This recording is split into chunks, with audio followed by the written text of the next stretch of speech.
1975. Oh, and we also did Chapter 9, the Reservation Murders Investigation, June to September of 1975. So we just touched on some stuff briefly. And during that time, we were very lucky to be able to have Rolena, who started talking a little bit about her experiences and what she's gone through with her life.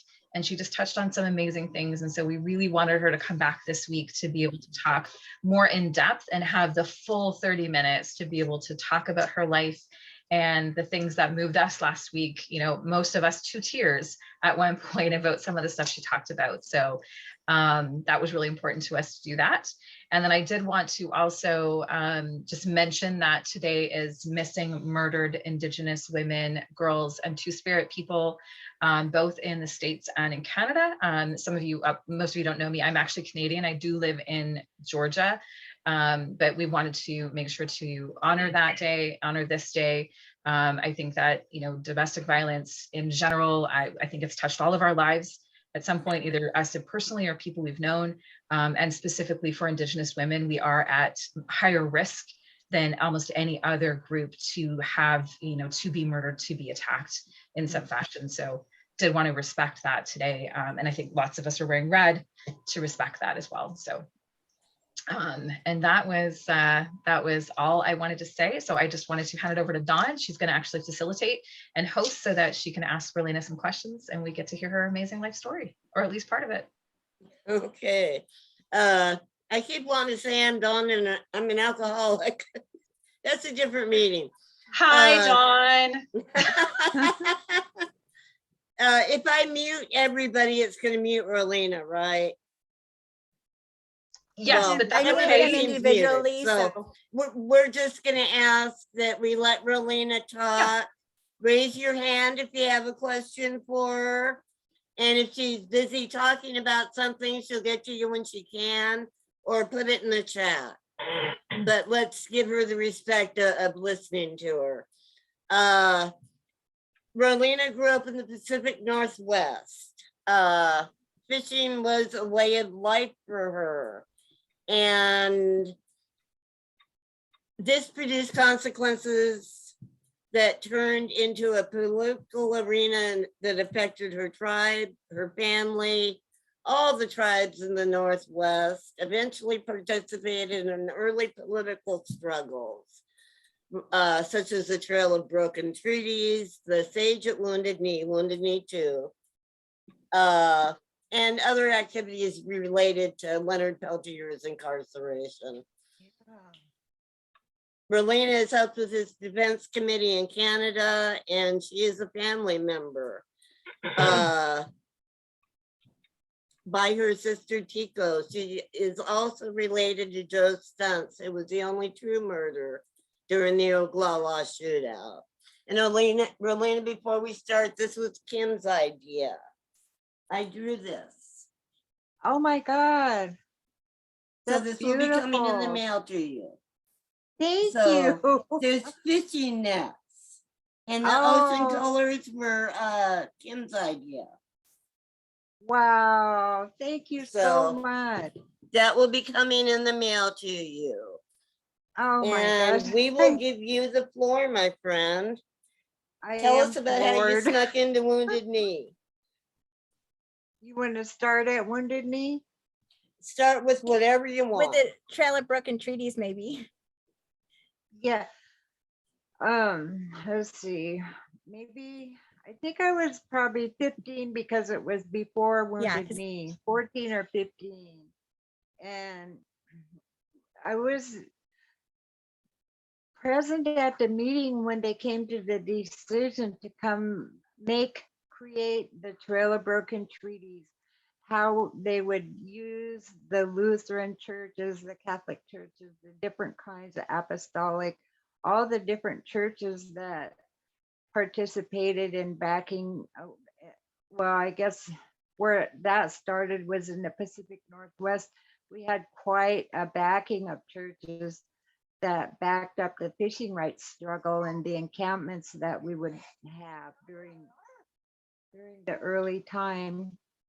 And what happened was in that meeting, they decided that they would set up a network of churches across the United States, starting from Seattle, San Francisco, and Los Angeles. And we would set a goal every day to reach a certain point.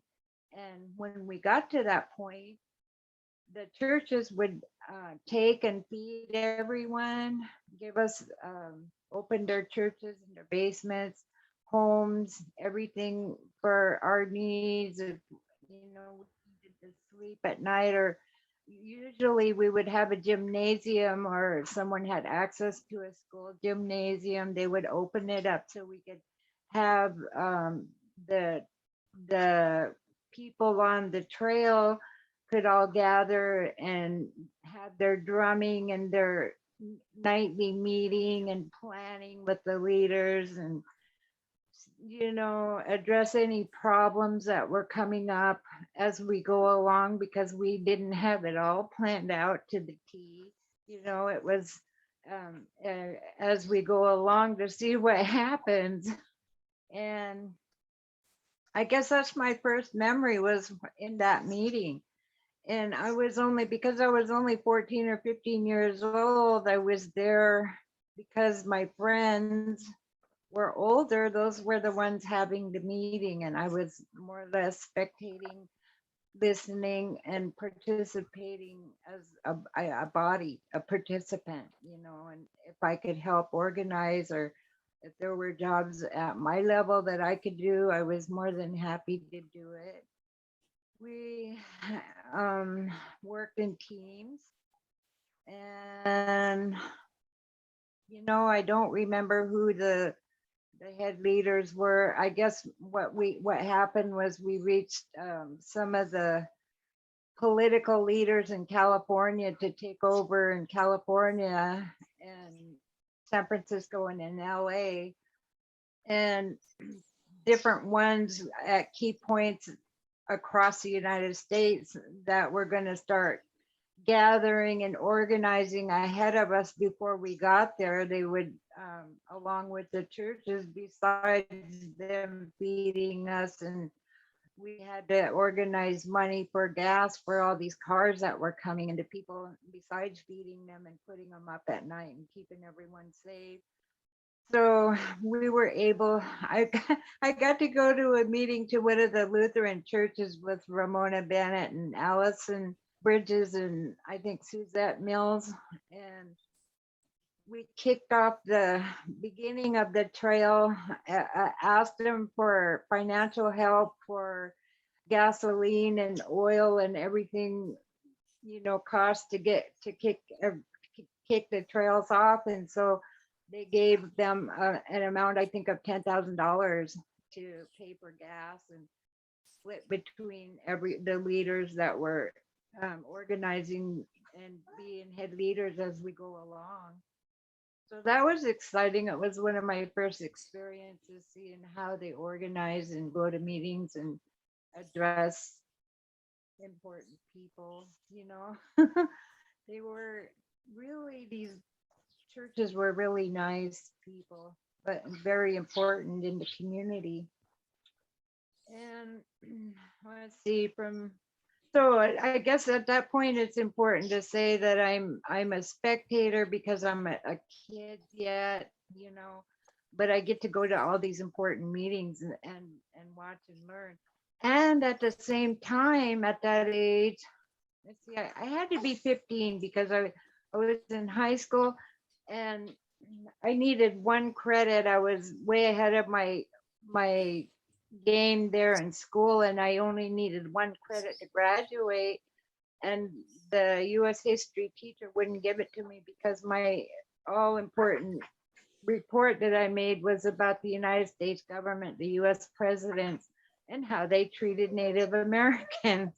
And he refused to give me my credit. So I petitioned the governor to, if I could get an acceptance from a accredited four-year college, would he allow me to go to college underage?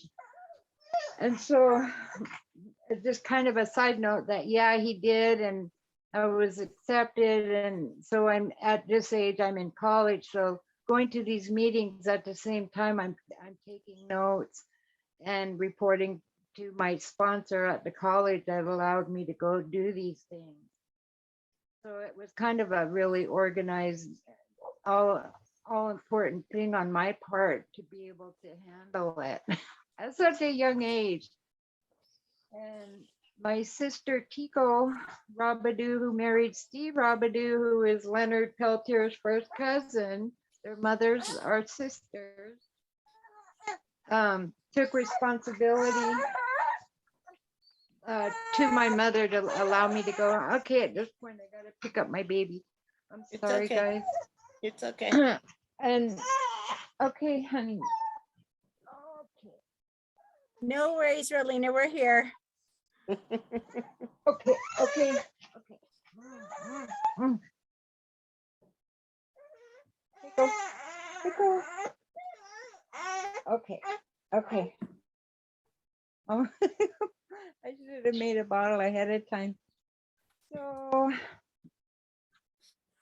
I can't remember. I think what we And did was everybody. stop off. Can you hear me? Yes, Rolena. Rolena, if you could, oh no, it's okay. We can hear you. Go ahead. What? Can you say that again? Go ahead. We can hear you. Okay. At that point, we would stop off every night at a different major city that was planned ahead of time with the churches, but also tried to coordinate it on the churches on the reservation so we could go to the reservations and recruit people. We would have a meeting more like a powwow and have drumming and singing. And then it's I'm here. to invite anyone that wanted to come along to come along. Can you hear me? Are I you can there? hear I you. can hear you, Rolena. Okay. I was making sure. Talk about sneaking into Wounded Knee or talk about Nylac. Okay. I want to hear about the BIA when they got there to the BIA takeover, because kind of go in sequential, like, you know what I mean? When we got to Minneapolis, all three trails met together, and so you could imagine how many people and cars we had, thousands of them. It was wonderful, and we had a meeting about what we're going to do when we get to town, what our strategy is, where we're going to go, how we'll address the president. Our initial plan was to go to the White House. It was not to go to the BIA, to the Bureau. And we went at, let's see, Suzette Bridges and Mills, and Allison Bridges and I, along with Ramona Bennett and Clyde Bill, went ahead to DC to start organizing with the churches where everyone can get a place to stay. And while we're there. And after finding out how big the rats were in the churches and their basements and that it was not acceptable, the trail, of course, was right behind us. I mean, we didn't have much time to try to organize this, but it was like it all came together to a head when we couldn't put elders up on these basement floors with rats so big that they were just unbelievably big. It was scary. And the leaders, we wanted to know what to do. Well, someone said, well, let's go to the Bureau and ask them for help. And at that point, there was not a plan to have any action at the Bureau. It wasn't that way. It was the furthest thing from our minds. And when we got there, we went there and everyone traveled together. So you can imagine they thought they were going to be converged on with all these Indians pulling up carloads and carloads and carloads. I mean, for miles, there were cars. When we'd be driving down the highways, there would be for miles, we see headlights at night, miles and miles and miles of Indians. It was awesome. But we got to the bureau and walk in and asked to talk to somebody important, and they refused. Okay, so at that point, I don't know who made the decision that we're going to have a word with them, whether they liked it or not. So we asked them if they wanted to deal with all of us, or rather have a meeting with a few of us. And so they changed their mind and rather had a meeting with a few of the leaders. And they went into there, and I didn't get to go into that meeting because we were all busy taking care of each other, trying to show people where to go, where to park, what to do. So we sit on the stairs, everybody wait outside. What are we doing? We had to keep in touch with each other. And back then there weren't cell phones. We couldn't just send out texts and tell each other. Well, I guess it turned volatile at that point. I'm guessing.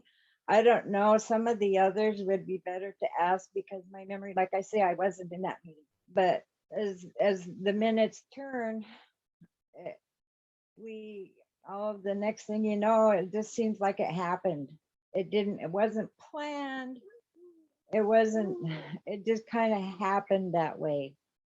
And then before you know it, the media's down there, US Marshals. What do you call those ones that come in, the reserve? I can't name them now. I can't grasp The National Guard? Is it the National Guard? Those guys, the National Guard. People start, military.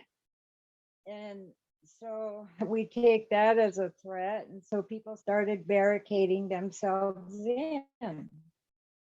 At that point, it turns into an occupation. And so people start just naturally, I don't know how I ended up in the room with the telephone, but I was the national telephone service for all the reservations that were calling in, asking what is the next thing we're going to do. Shall we take over our local BIA? And I'm sitting there and I'm a kid trying to give out orders or instructions to these people. And I'll tell you what is funny about that is that my first call was from this guy named Russell Redner from the Northern California AIM. He wanted to know what do you want us to do? I never met him, didn't know who he was. But after Wounded Knee, we happenstance, I visited Humboldt County because I was scouting universities. I ended up meeting him there. After that phone call, I saw who I was talking to. We ended up getting married. Isn't that funny? That's how that happened a year or two later. But I remember that name. I have a quick, that's awesome that you met your husband there. I have a quick question though. So during that time, if I'm correct, was Nixon was he in office then, or were they campaigning for it? So I think there was something going on with politically also. So it was kind of probably a bad time for the Indians to come to town. Well, yeah, no, our goal was to be there during election week. Okay, gotcha. Right? I wanted to clarify that. Was he, now correct me if I'm wrong, was he the president that got 2 terms? Which one did? He was removed from office. Yeah, he was reelected in 72. That Okay. correct. Okay, so get this, while we're there, somehow in the ruckus between here and there and everything and everywhere, our actions on the Trail of Broken Treaties helped uncover Watergate. Now, I don't know the details to that, but that's what the word is from the higher ups. Isn't that crazy? Yeah, Your there was deep things throat, going on. Rolena. Pardon me? You are deep throat. Oh boy, is that a clue? No, that was the person that exposed Watergate, right? Or something like, Yeah, yeah, a Yeah, secret Watergate exposer. It was you.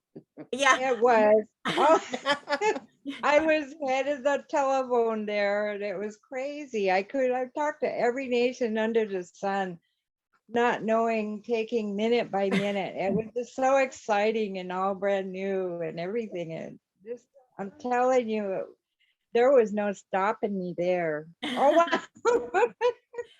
Rolena, Freddie Longworth, he's a Ames Grassroots Nomads division of AIM, and he had a Uh-huh. question for you if you could, if Okay. I don't know how to answer them. Except unless someone tells me how or Yeah, Okay, because I don't. yeah, he had his he'll hand just raised, ask so- you. Go ahead, Freddie. Okay. Hihani wachde yu ha yellow. Hihaska wichasha imachiapie. Good evening, my relatives. My name is Freddie Longworth. I am the headsman of the American Indian Movement Nomads. It is an honor to be here and to hear your story. I am very privileged. Thank you for this invite. I had a question for you regarding the Nixon administration. How far along until you guys discovered COINTELPRO? How far along before you guys uncovered the actual infiltration perpetrated by the FBI through the Nixon administration? Because I do believe Reagan and Nixon co-created what became the COINTELPRO, the counter intelligence program. And I'm wondering, at what point, was it the 90s? Was it the 80s? At what point was it uncovered? And where exactly was the movement at the time?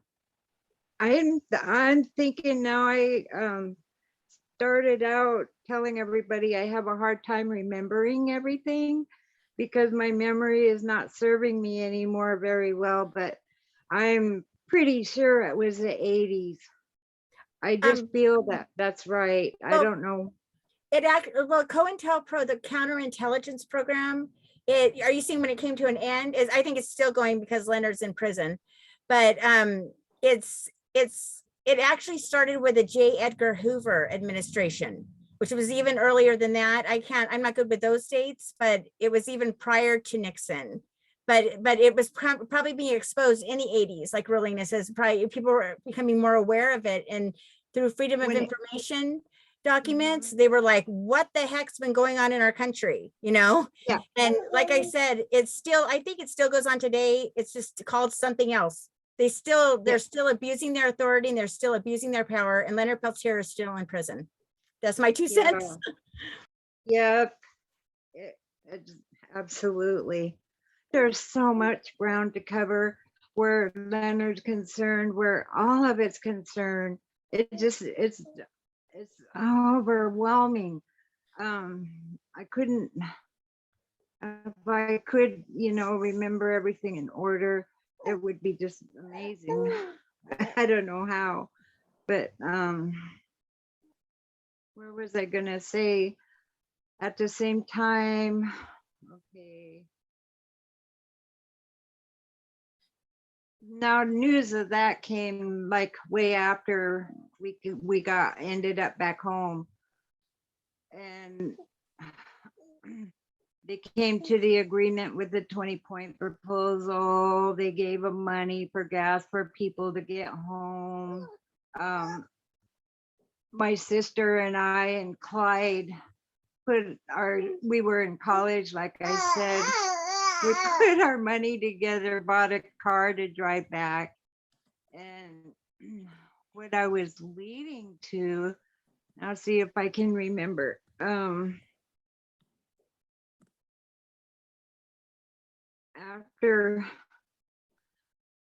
Okay. I guess. I'm sorry, go ahead, Rolena. I didn't mean to interrupt. Well, I'm just trying to remember what went on after that, because the next thing I know, there's a request for people to go to South Dakota. It feels like it happened pretty fast. Yeah, so Um, then you went to, then Wounded Knee happened next? yeah, Well, right. versus the It Custer Courthouse. Were you there, Rolena, at Custer, or? No, no, but I was not there. Mm, I don't remember if it was like, I think maybe these things were going on during, before it was decided to do Wounded Knee, maybe. I'm not sure. That just that all I know was is that there was, word of trouble stirring and elders having hard time and things going on, people being murdered, money being squandered, just terrible terrorists, little kids, everything, you name it. It was just, there's just so much I had to say about that, but I can't remember if I think I was back in the squally and I decided they were already packing up a group to go, people that wanted to go. And it was taken over on my birthday. And I told mom I'm gonna go to Wounded Knee. And she said, no, you're not. And I said, I turned 18 today and you can't stop me, so I'm gonna go.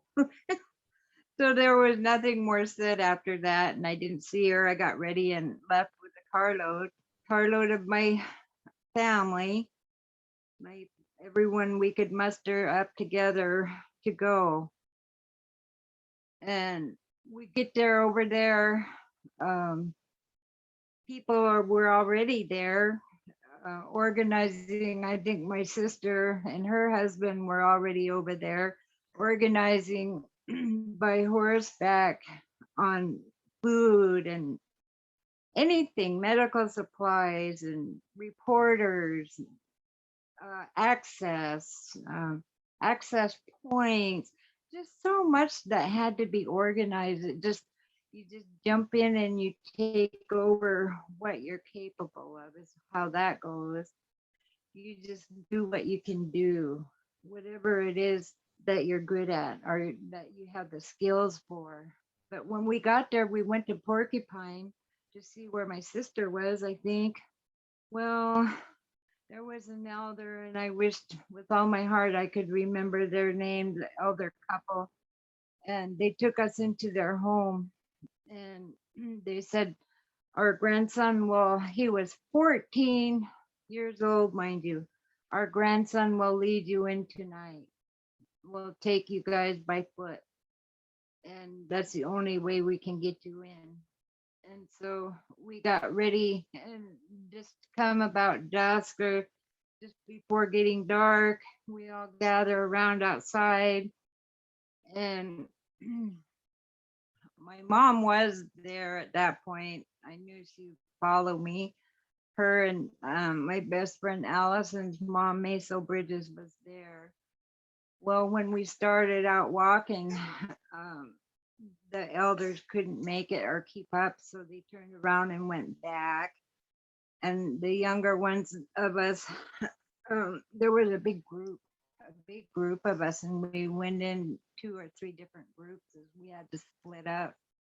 And we just kept going, and pretty soon, I remember running from helicopters with spotlights, and German shepherds, and armored personnel carriers, and flares, and everything. At that point, it's just in full swing. And we had to, that kid said, okay, this is the parameter, their patrol zone here. We got to get across. And there was a road we had to cross. And there's flares everywhere, and there's armored personnel carriers just full of soldiers, full of them, waiting to find us. And helicopters, they were on that spot, all right. And I couldn't believe it. And the kids said, run, and their headlights are on, and they're driving towards us, and the helicopters are there, everything. It's all happening at once. Run. Okay, so we're running right on front of them, and it's a scatter, it's a free for all. And so I go, okay, run. So we run, and we're running across the road, the main road that they're driving on. And he goes, now Jack, hit the ground. And so everybody lay flat. And that big armored personnel carrier couldn't have been more than 10 feet away from us. And yet in the dark, they could not see us. We were laying right there in front of them. It was scary. My heart was pounding. It was funny at the same time. And we laugh at each other if we got scared. It was. But okay, that went on. So we carry on. We made it past them. Now we got to get through the demilitarized zone. And that's where there's no weapons that are being used. But that's just before we get in on the inside there. And okay, baby. The next thing I hear is everybody halt, put your hands up. And now it's getting daylight. I mean, we've been at this for longer than 10 hours, you know, running and hiding and everything. Just holding your breath, thinking that they could hear your heartbeat because it was beating so fast and hard and loud. That's how it felt, like they could hear your heartbeat. Well,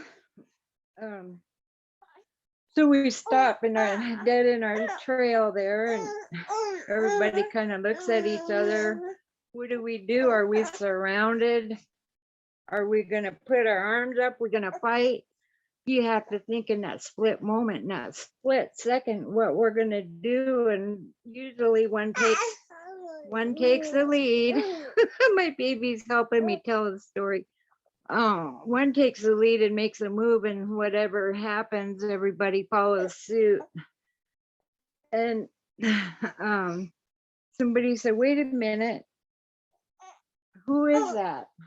And the guy, he had a weapon, all right. Well, he was another Indian, and he identified himself from inside the wounded knee and told us that we were in the boundary there. And were we friend or foe, you know?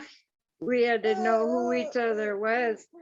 So we got that all straightened out. And he said, okay, he told that young man that took us in that we'll take it over from here and bring them in, and you can go back. And so the young man, we thanked him, and everybody said their goodbyes.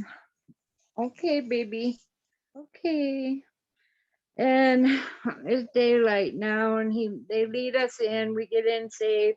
Everybody's relieved. We're taking a breather. We get led into, if I can remember, we went into the church, into the big white church there. And they said, go ahead and go on in there, and they got soup for you. They'll feed you.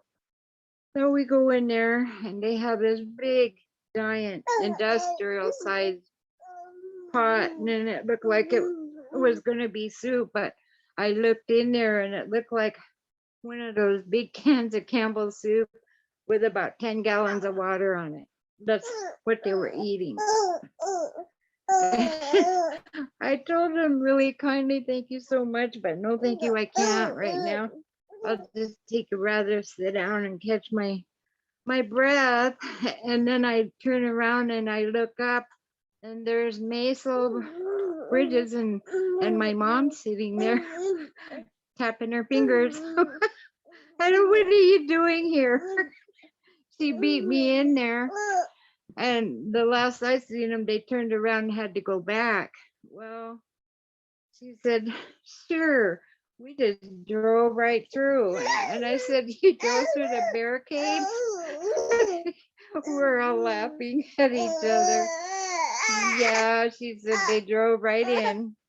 It was kind of funny that she was there waiting for me, you know. She wasn't let me go by myself. It kind of just how my mother was. Elders were awesome, bossy too.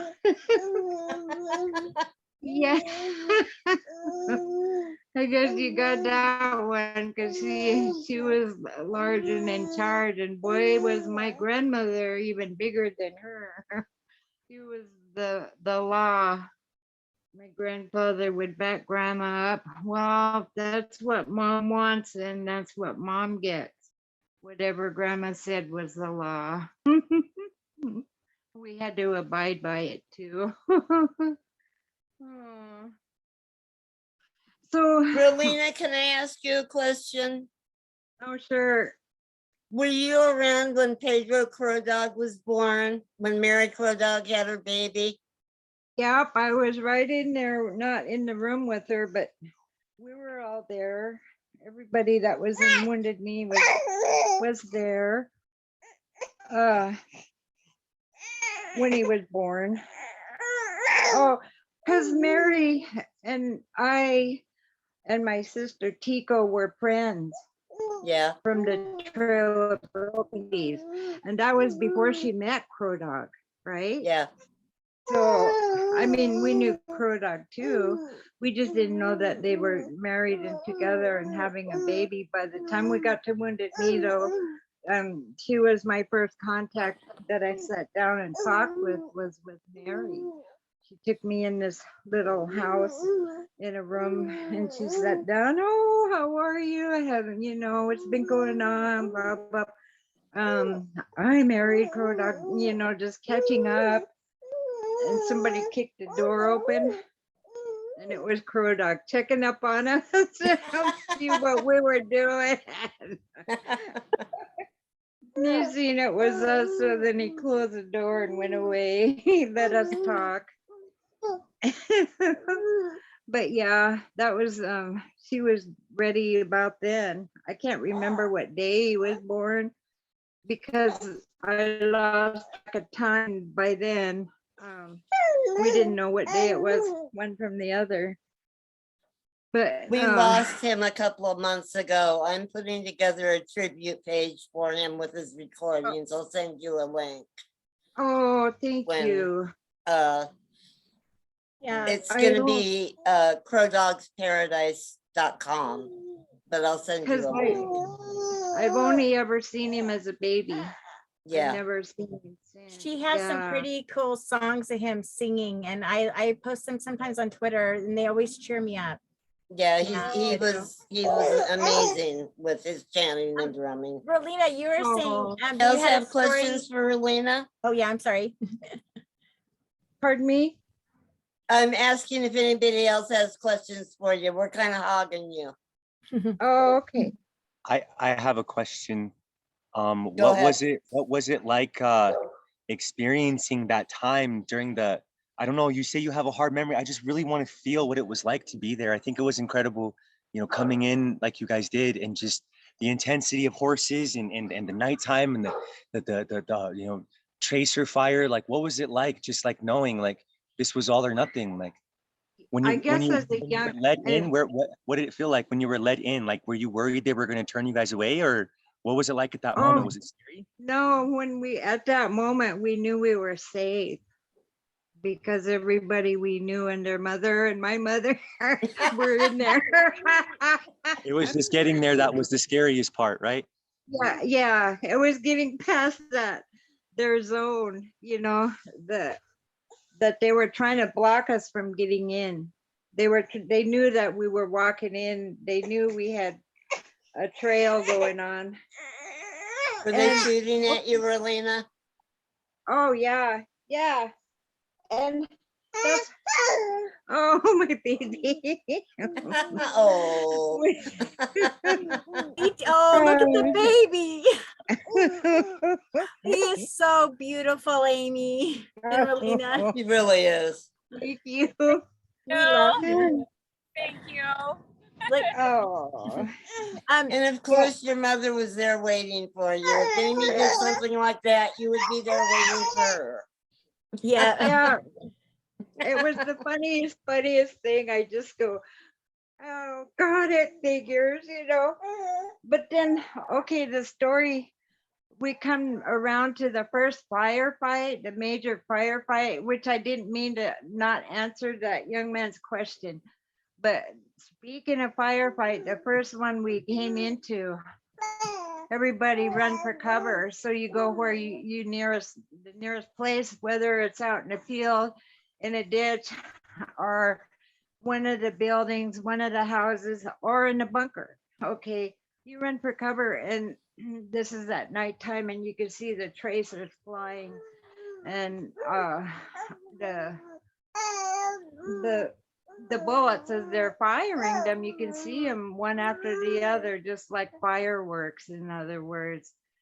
So, Mom, I brought her into the round church. We called it the round church, and it was a beautiful place, and it had, what do you call them glass pictures they make on churches? All at the top of it was glass with pictures of Mary and Jesus and all that on there. When I go, we gotta lay down on. Well, wait. Yeah, it was the first one. There's another one I gotta tell you about, but this, I go, we gotta lay down, Mom, because everybody was on the floor. Lay down, lay down. So we laid down by each other, just watching the bullets go by. You know, they come through the building and leave out the other side of the wall there, or you could watch them above through the glass, and just like I said, like fireworks. Well, one hit the glass, broke the glass, one of the bullets, and glass come down. Mom and I were looking, and that bullet came through, broke the glass, came and landed right on my mother's heart. It landed there softly. It was just like, she picks it up and shows me, and I go, oh my God. You know, it wasn't funny, but that's all we could do is laugh. If it will be funny later, it's funny now.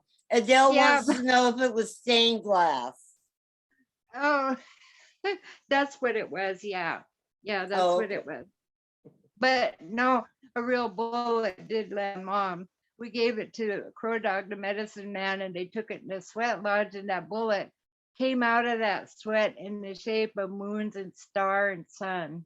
And now I seen things happen there that that's where I became a believer, because I was so young. I didn't know much. I knew a lot, but not that, you know. I become a believer, but I got to go. The honor to go into one of Crow Dog's Uweepies was the most amazing thing I've ever seen under the sun. The most amazing thing I've ever felt. The most amazing thing that I've ever witnessed. You know, besides, I guess, the visions and things that I see. But the second firefight, back to my mom, we're in what we called the White House. Now the Pacific Northwest more or less took over the White House. The California bunker came with us, so we're the north side. We have the White House, and then this little cabin not too far, maybe 50 feet off the other to one side. Another firefight, just kind of, they're at random. They just fire on us at will whenever they want to, so we never know. And everybody walked around the village like it was, you know, what else would they do? I don't know. A lot of them were young like me, so it's almost like there's the knowledge that yes, it can kill us, and then there's the point of being young where we don't fear it. There was no, we were there for a purpose, and maybe if that was to be struck and die, then let it so be it. You know, we had the attitude. That was what was in our heart. We didn't care. I mean, we care. that takes an incredible strength, Rolena.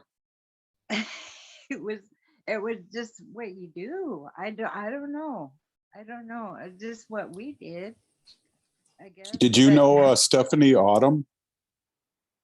Stephanie Autumn? Yeah. From down south, maybe? Well, she lives up here Pacific now, but I Northwest? don't know exactly where she was. But she was young too when she was at Wounded Knee. Oh, I didn't. Yeah, no, I can't say that I remember the name. But probably my sister did. My sister was older than me by a generation, and she knew everybody. It was crazy. I Let's think say her she didn't know him. I think her Gotcha. ex-husband shot Clyde. Oh, Did, Bellacourt. yeah. Oh, So does that okay. make sense? I think I heard that because then she moved up here I- and Clyde was super cool to her, even though her ex shot him. Yeah, I kind of That's funny. remember. I remember her ex kind of more, I guess maybe by that what happened there more than I do her for some reason. And Clyde, you know, I had my own, out of this whole mess came another trial. My ex-husband and Dennis Banks and Kamuk Banks and Anime Aquash and different ones of us had a thing going on there with Marlon Brando and his vehicle down in Oregon when our goal was to stop the bicentennial Oregon Trail that the America was doing in honor of bicentennial. Well, we were going to put a stop to it, right? Well, anyway, I wasn't with that. That happened there. But because my husband landed in jail along with everybody else, I was the only free one to go there to Portland and open up a defense committee. So I went there with my baby. My oldest daughter's name was Siamatsa, and her and I, Ramona Bennett got us a motel room while I could gather. I made a, what do you call that, press conference, and then started asking for help, and immediately came volunteer attorneys volunteering to take our case. And then through that, also other help that, you know, community members that were key members in the community that were activists or whatever, to help me get a home started for people to make a committee. And that was a whole nother story there. I forgot where I started, why I went to that, but anyway, what should I do? Finish that or go back to Mom's second firefight? I got off the track.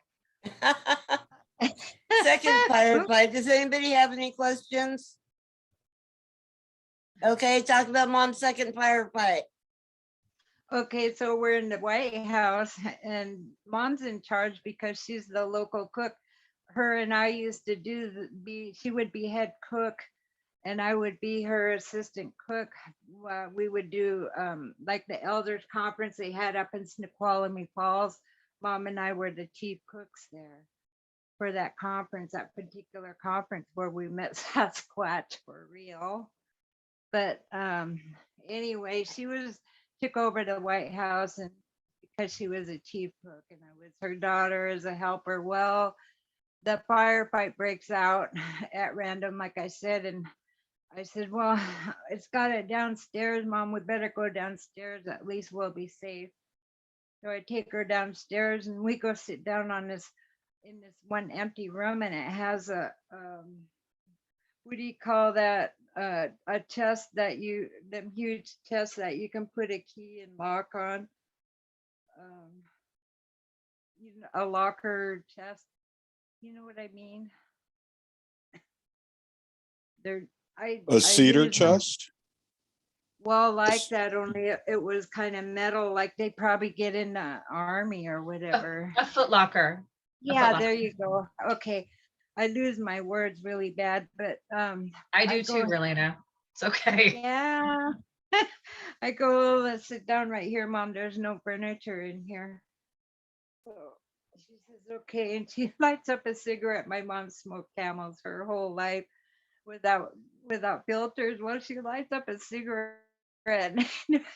So I go ahead and light one up too. I said, oh, what the heck? We got nothing else to do. So we're sitting there. And one of the brothers comes running in like under firefight. We didn't know if we were getting attacked or what. You know, if people got into the building or what was going on because he was frantic. And he says, you gals put that cigarettes out. Don't you know you're sitting on top of so many tons of dynamite? No. We had dynamite. We were sitting on smoking cigarettes. That was second fight. I mean, we have to laugh at it, you know. What else are we gonna do? We You just- almost ended Wounded Knee. yeah, we almost ended it. So do you remember Madonna Thunderhawk? Because I know yeah. she was a taskmaster and now she's a real gentle OG elder, but I hear stories that she was a real taskmaster back then. She was go-getter. I'll tell you what, she was large and in charge and always up for any task. And I tell you what, it didn't matter know what it was for. She was up for it. She would get her done. You know what I mean? Yeah, that was one of and at this time, I'm still so young that all these people are older than me. So to me, they're elders. But yes, I knew her, watched her in action. You know, she was at a lot of the meetings that I got to go to only as a privilege because my best friend and her family are a large part of it. And we were, I guess, a crew. I guess that's what you call it. We ran together, and Madonna, I think, was good. Got to be friends with my mom because a lot of the ladies that were in charge once in a while would have meetings together about food and how we're going to feed the people. And everybody came to know my mom because she could make miracles out of nothing. You name it, she could make miracles out of nothing, you know, like that movie. They had fry bread and they tore them in half, and then they had enough fry bread for everyone. Smoke signals. Yeah. Victor. Yeah. It's Vic. Right? It was a miracle. Hey, Yeah. Victor.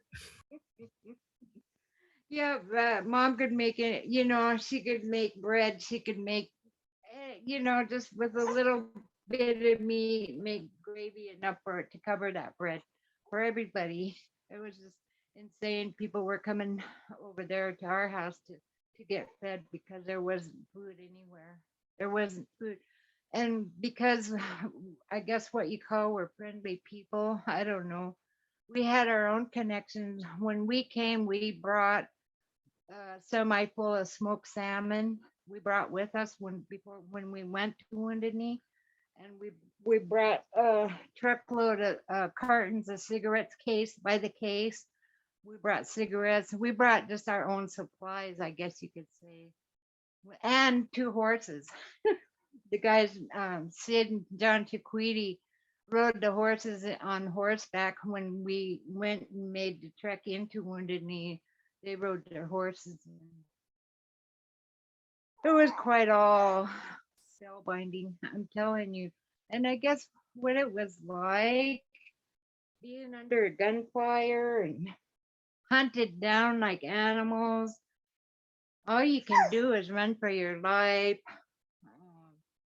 You don't make fear. You don't sit there and do nothing and cry about it. You make your best move is all I could say, I guess. I don't know, when you do it together. You just don't think about it. To answer that question, you just don't think about it because you don't have time. You don't have time. You got to make your move. What are we going to do? And I always am so proud of our people because I say Indians are crazy. People call me crazy, and I'm one of them. I go and we're unpredictable. It's because we never plan our next move. And that just is my story, and I'll stick to it, I guess. You know what I mean? Kind of. Anybody there? I love you, Mom. You're awesome. I love you too. You are both awesome. I mean, Yes. you really are. It's I love you. I love you too, and you're not even my mom. Oh wow. Same. Rolena, we were all chatting on the side and we decided we need to have you tell more stories, or at least write that book with Dawn, because we love Yeah. listening to your stories. Oh, Yeah, gosh, I think it's important that we have you come back and do another call with us.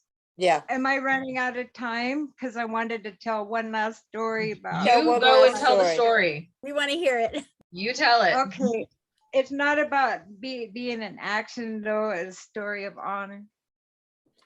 And my good sister, that, came to Portland with me in my defense committee house there that I was running, and came to our fishing encampment. She came everywhere. She was in Washington DC with us with Neelock, and she married one of our brothers over here, Dino Butler.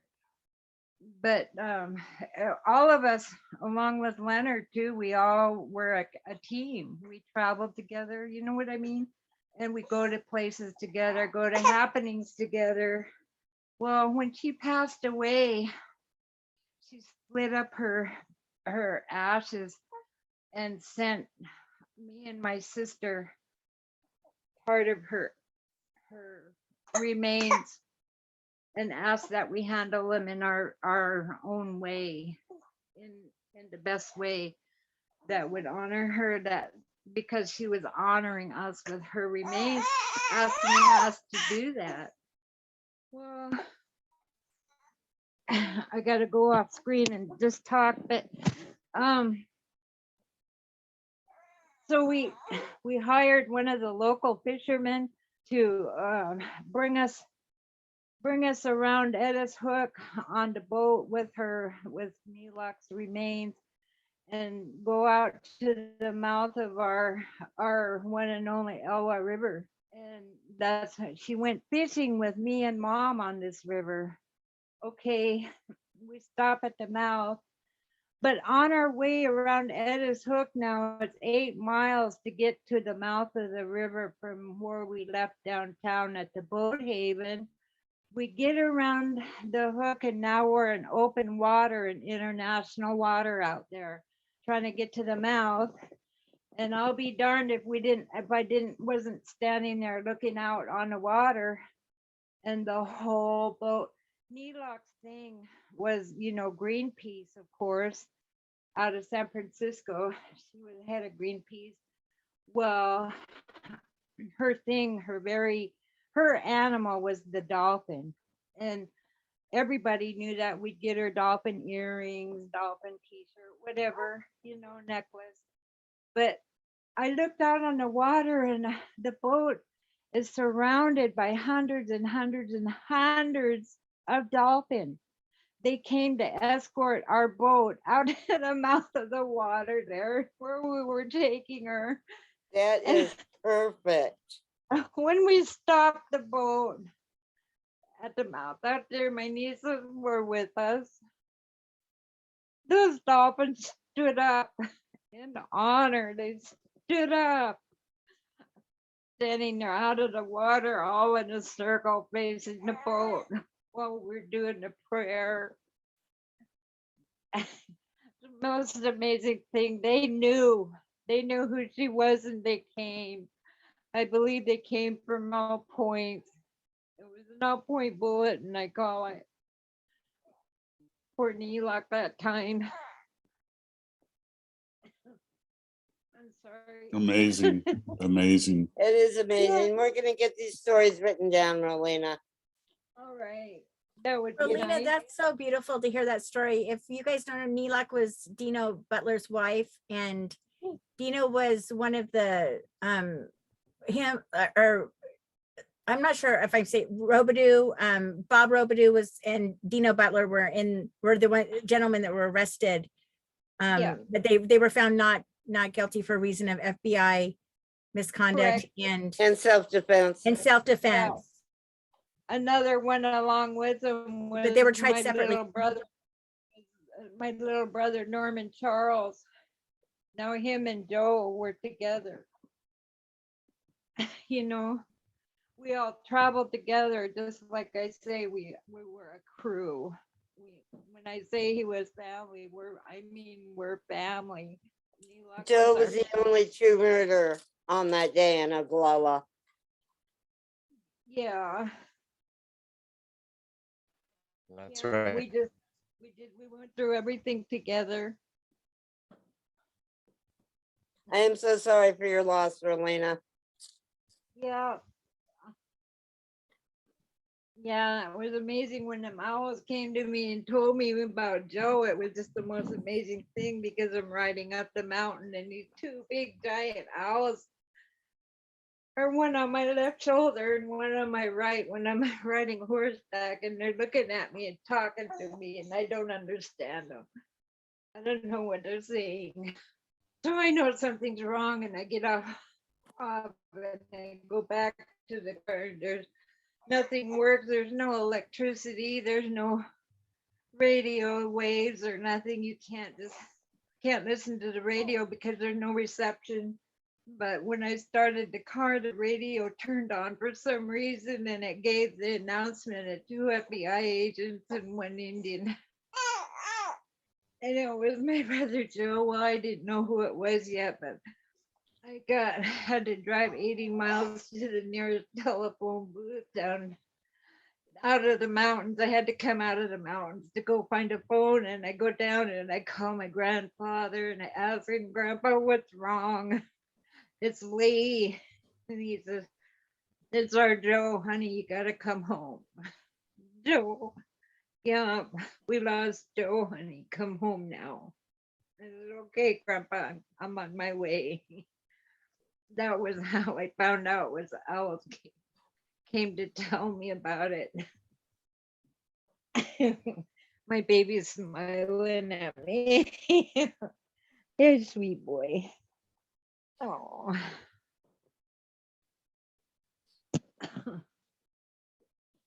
Rolena, I am so grateful that you agreed to talk to us. Thank you so much, my friend.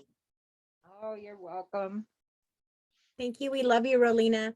Yeah, Oh, we love you madly. We want to have you back, and you and I are going to write a book. Yeah, Okay. we definitely need to hear more of your stories. And that was like, it's so cool to hear, like you can read the book and you can, but to feel the passion and Exactly. and to know somebody that was a firsthand witness. And I feel so honored that you've come here tonight and shared that story with all of us and all of the stories. And the dolphin story brought tears to my eyes. That's such a beautiful, that's the creator just in our giving such I can't think of how to say it, but such honor to her, to Neela. That's right. It was honor. It was honor. Yeah, They that's knew her. yeah, that's beautiful. Like, I'm gonna mute because that got me a little teary eyed. Thank you for sharing that. We all It got was a little teary-eyed, It was and an we cannot lose eye-opener. this knowledge. We can't. Oh, I know how to give it to you. So And thank you, I just Amy, hope- for making this possible for your mother. You rock as a daughter. she's amazing. That's my girl. Thank you. Thank you, everyone. Oh, Thank you very much. We appreciate this opportunity. Thank you. Thank you. thank you. Pinigigi, Pinigigi, we, Hajoni. Thank you, Robert. When we get this uploaded to YouTube, we will be sending everybody a link. Thank you all for coming and for your passion. Thank you, And everybody. thank you, Kimberly, for starting this. Thank you, Bill. God bless you all. I appreciate it. First time here. Thank you. Welcome, welcome. Thank you. Okay. Welcome home. I don't have a home yet. I'm a descendant of the thieves that came from Europe and stole the land. So I don't actually have a home. I'm in touch with that finally. I'm sober. Your 20 home years, is with us. I guess. I don't really know. I think that's why I curse so much, is because I don't really, that's what we are, a curse.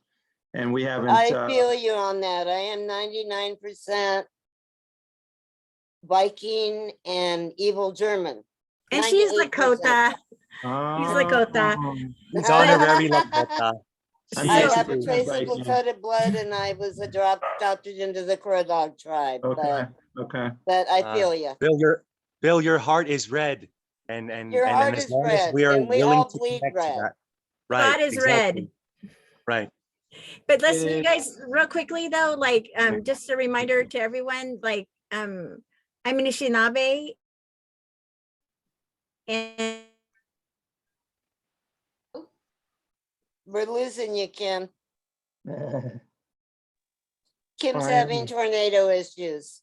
Yeah. Mhm. That's not Hey. good. Oh, shit. Whoa. Well, hopefully it turns out funny. We don't want her to get hurt. No, we don't. No. Well, on Kim's behalf, I want to thank you all for coming tonight. And Kim has started this amazing movement. It's really turned into a movement. And Bill, I mean it when I say welcome home. I don't I mean- feel home yet, but I appreciate the thought. I don't know. I'm lost. I've been lost for a long time. I think my people have been lost for 400 or 500 years, actually. So it's a really strange thing. Yeah, thank you. I'm sober at least for 20 years, thanks to God. Well, So- good. I have 14. I heard you. I I've been heard trying that. since I was 16 years old. Okay. I'm 58 and got 14 years. 9/15/21. 9/15/21. All right, Freddie. Okay. I have 37 years here. 37, wow. Robert. Wow. All right, Robert. Five. 5, okay. Karina. Okay, we got a Okay. new meeting now. Let's start. Let's go with the AA now. Let's just Next transition. time I Let's- will say I'm done and I'm an alcoholic. It's okay here. Really okay. Keep And we coming will back. see you guys next week, and you all get a link to this when it airs on YouTube. Thank you so Great. much for coming. Thank you all so of you. much. This was wonderful. Thank Thank you. you Yes, for it was. having Thank me. you, Rolena. Thank you, everyone. Thank you, Rolena. Wonderful Thank meeting you. as always. Love the family. Bye. Good night, my family. Good night, Bye. everyone. Thank you, everybody. Love you. Night. Thank you. Bye. Wait.